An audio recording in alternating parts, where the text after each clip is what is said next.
Jangan lupa like, komen, dan subscribe channel YouTube TVRI Bengkulu, serta nyalakan lonceng notifikasinya.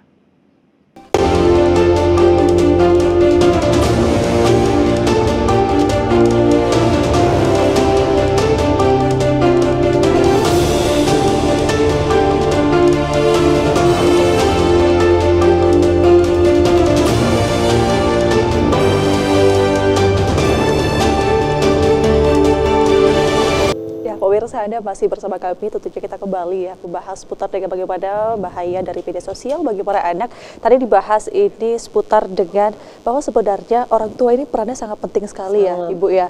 Meskipun pada saat ini juga orang tua harus menerima bahwa dirinya harus selalu belajar mengikuti perkembangan zaman agar nantinya diajarkan kembali kepada para anak. Karena sejatinya anak-anak tanpa diajari media sosial pun dia udah bisa belajar sendiri di luar gitu ya.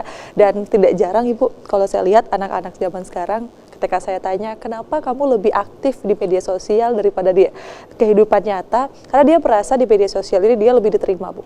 Dia lebih merasa banyak teman. Rumah pertamanya. Iya, dia merasa lebih berpower ketika dia di media sosial dibandingkan di dunia nyata dia tidak bisa mengungkapkan ekspresi. Nah itu seperti apa Bu? Mungkin peran kita sebagai orang tua agar anak ini bisa balance ya ketika dia bertemu dengan media sosial dengan kehidupan nyatanya. Ya, kalau anak ada yang bercerita seperti itu kita terima dulu ya. Kita dengarkan sampai dia tuntas untuk bercerita. Terus kita tanya kembali, apakah di rumah tidak nyaman kayak di media sosial? Nyaman mah, hanya saja kami butuh teman. Oh oke. Maka pada saat itu, ini karena pengalaman sendiri ya, anak saya di game ya, ibarat kayak gitu. Di gym, apa tuh game online. Jadi saya ikut di dalam itu. Oh ikut game, main game? Enggak, saya ada di dalam grup dia. Oh. Nah, saya boleh sama dia. Terus dia senang sekali dia kenalkan sama orang teman-temannya. Ibu saya itu mensupport. Enak ya kamu disupport oleh orang tua. Padahalnya bukan itu. Saya sebagai detektif. Iya, saya detektif aja. Saya bukan mensupport. Kalau saya tidak masuk ke ranah itu, saya tidak tahu perkembangannya. Sehingga saya support tapi ada warning yang harus dia pahami. Boleh main tapi jam 12 dia harus tidur. Karena dia juga membantu pekerjaan saya. Kayak gitu. Di saat saya butuhkan dia tidak boleh main. Itu udah sepakat kita. Jadi banyaklah saya membutuhkan dia. Sehingga mainnya itu berkurang. Secara tidak langsung. Akhirnya dikenalkan saya dengan teman-temannya. Setiap itu komen saya support. Kalau ada di YouTube itu, saya support dia. Karena kalau tidak kita support seperti itu, dia akan jauh. Dia akan semakin jauh dari kita.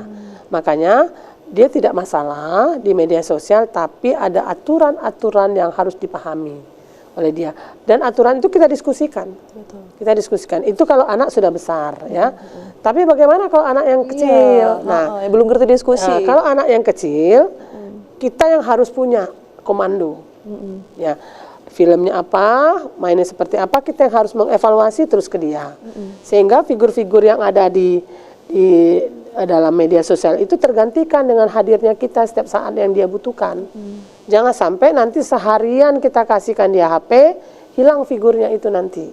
Makanya jangan sampai figur kita tergantikan, role modelnya tergantikan oleh peran-peran yang ada di media sosial. Kata Mbak Irna tadi kan itu banyak bohong, betul. Banyak hoax di dalamnya.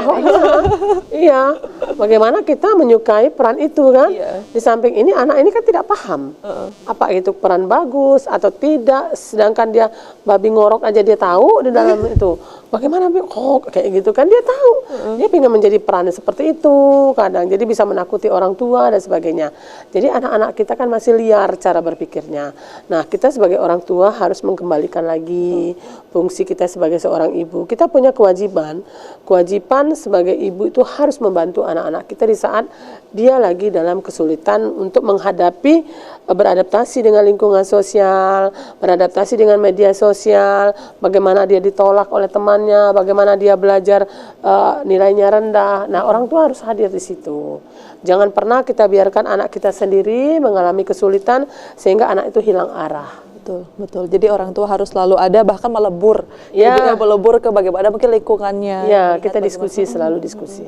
Ya baik, Ibu Irda, Ibu kalau misalnya melihat tadi dari Ibu Ainul kan ya bahwasannya melebur sebagai orang tua gitu ya. Nah, kita juga bahwasannya sebagai orang tua itu seringkali tidak ingin kehilangan masa golden age sebagai anak gitu ya. Ya, betul. Jangan sampai ini kehilangan golden age-nya, tapi terkadang ini untuk orang tua tidak semuanya full time di rumah. Ada yang di luar bekerja, seperti ibu-ibu lah ya, bekerja seperti itu. Nah, seperti apa Ibu agar kita sebagai orang tua tidak kehilangan masa golden age anak, kemudian anak juga tadi tahu batasan penggunaan media sosialnya. Iya. Kembali lagi sih ke komunikasi ya. Jadi kalau sekarang kan nggak bisa dipungkiri orang tua itu rata-rata dua-duanya keluar rumah. Ya. Keluar rumah dalam hal beraktivitas ya, mencari nafkah lah seperti itu. Walaupun ada misalnya masih ada yang ibunya di rumah menjaga anak, tapi kebanyakan sekarang itu dua-duanya bekerja. Betul. Nah, waktu-waktu yang kalau bicara tentang golden age itu saya paling senang sebelum tidur tuh kami ngobrol. Jadi anak-anak yang masih kecil-kecil TK gitu ya, kemudian kalau SD kelas 3, kelas 3, kelas 4 itu masih ngobrol tuh. Jadi kalau cerita apa yang terjadi hari ini seperti itu, terus adik nonton apa kayak gitu, coba mama lihat kayak itu gitu selalu Bu. dan diusahakan. Jadi diusahakan itu menjadi kayak rutinitas malam. Jadi malam itu sebelum tidur bercerita dulu. Kalau dulu orang mendongeng ya, kalau sekarang itu bercerita apa aktivitasnya. Kita juga cerita apa yang terjadi dengan diri kita gitu ya, dengan anak-anak. Oh tadi mama kesini, tadi papa kesini gitu. Jadi terbiasa untuk bercerita. Nah itu sebenarnya yang membentengi juga supaya anak-anak mau bercerita apapun tentang dirinya setelah dia besar. Nah kalau bicara tentang tadi yang penerimaan itu kenapa sih di media sosial kemudian merasa diterima gitu ya, sedangkan di rumah enggak? Ya mau nggak mau diakui bahwa sifat manusia itu kan sebenarnya dia pengen eksis ya.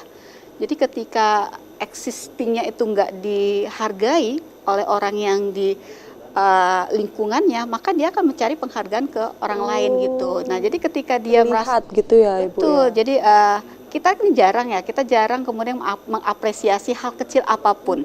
Apresiasi, Di rumah. Apresiasi betul. itu karena kecil tuh, dek cakep ya, mama suka gitu, dek ini bagus ya gitu, mama suka gitu, papa suka ya, seperti itu sebenarnya bagi anak udah bentuk dia merasa senang gitu ya, jadi dia nggak perlu mencari tempat lain. Nah sekarang ini kan kayak orang suka apa sih, beribu-ribu cari like ya. Jadi ketika like-nya banyak dia akan semakin terobsesi untuk kemudian. Tapi ketika like-nya sedikit dia akan mulai berpikir nih, kenapa orang nggak mulai suka saya? Apa yang salah dari Apa postingan yang salah, ini? gitu ya? Apakah tidak itu? Nah itu tadi sebenarnya itu bentuk dari dia penerimaan diri dia di lingkungan sesungguhnya, lingkungan nyata itu mungkin bisa jadi tidak dia dapatkan kayak gitu ya. Lain ya, misalnya ketika posting menggunakan media sosial untuk yang edukasi atau misalnya untuk menjadi inspirasi itu kan beda ya. Jadi kelihatanlah mana yang ingin dilihat mendapatkan like banyak atau ketika memang dia ingin mengatakan bahwa pencapaian saya di sini gitu. Itu pasti coba dilihat media sosial orang-orang itu kan akan lihat ya gitu ya. Nah, sebenarnya dua-duanya itu eksistensi ya, tapi satu mungkin eksistensi yang tidak teredukasi, saya bilang gitu ya. Satu yang memang dia teredukasi, jadi bagus media sosial itu bukan barang-barang yang haram gitu ya, atau barang yang menakutkan, tetapi kemudian bagaimana media sosial itu bisa dipakai untuk kebaikan diri dia, kebaikan orang-orang di sekitar dia, dan orang-orang yang tidak dikenal dia.